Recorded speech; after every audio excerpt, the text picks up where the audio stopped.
La théorie des anciens astronautes, popularisée par des auteurs comme Erich von Däniken, Graham Hancock ou Julie Couvreur, avance que des extraterrestres ont visité la Terre dans un passé lointain, apportant leurs connaissances avancées aux humains et influençant ainsi le développement de nos sociétés anciennes dans tous les domaines. Cette théorie s'appuie sur l'astroarchéologie, une discipline qui établit des liens entre les connaissances astronomiques des anciennes civilisations, leurs artefacts et leurs constructions monumentales.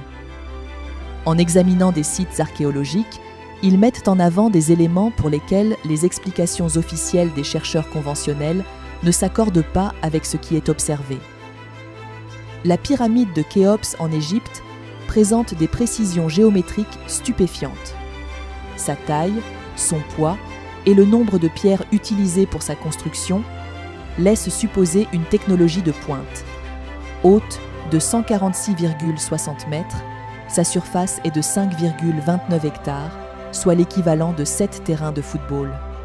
Assemblées comme un puzzle parfait, les pierres pèsent chacune entre 2 et 80 tonnes et il y en a plus de 2 millions. Beaucoup sont en granit, une roche qui ne se taille pas avec des outils rudimentaires, et malgré leur poids titanesque, elles proviennent d'Assouan, à environ 800 km de Gizeh, où se dresse la pyramide. Les Égyptiens disposaient-ils d'une technologie insoupçonnée? Göbekli Tepe. Ce site néolithique datant d'environ 11 600 ans, découvert en 1994 en Turquie, avec ses monolithes sculptés et ses structures complexes, remet en question nos conceptions sur les capacités techniques des sociétés de cette époque. Tiahuanaco. Cette cité précolombienne en Bolivie, avec ses mégalithes parfaitement ajustés, pose des questions sur les moyens techniques utilisés pour sa réalisation. Les grottes de Barabar, découvertes en Inde.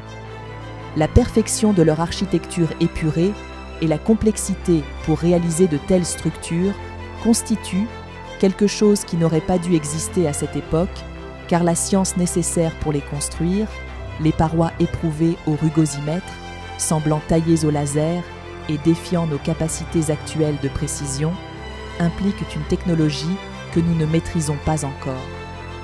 Il en est ainsi pour des dizaines de sites archéologiques à la surface du globe.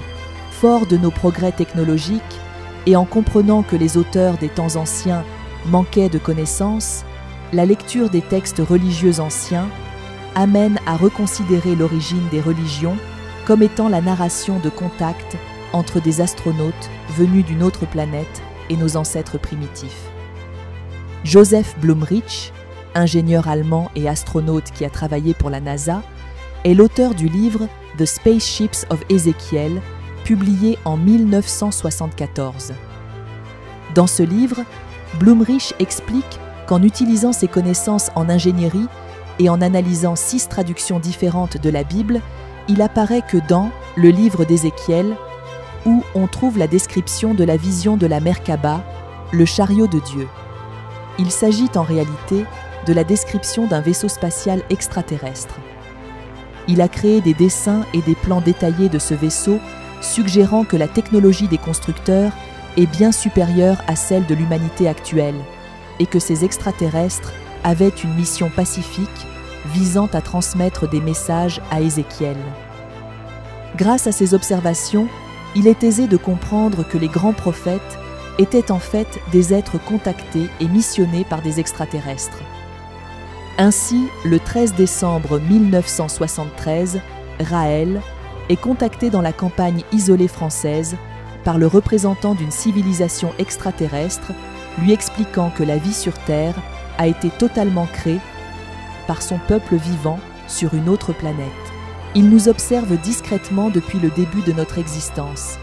Et si la théorie des anciens astronautes se rapproche de la vérité, il manque à cette théorie de savoir que les extraterrestres n'ont pas modifié l'évolution de l'espèce humaine, mais ils ont totalement créé la vie sur la Terre. À la lumière de nos progrès scientifiques, nous pouvons comprendre la vérité. Ils souhaitent nous rencontrer officiellement dans une ambassade qu'ils ont demandé à Raël de construire.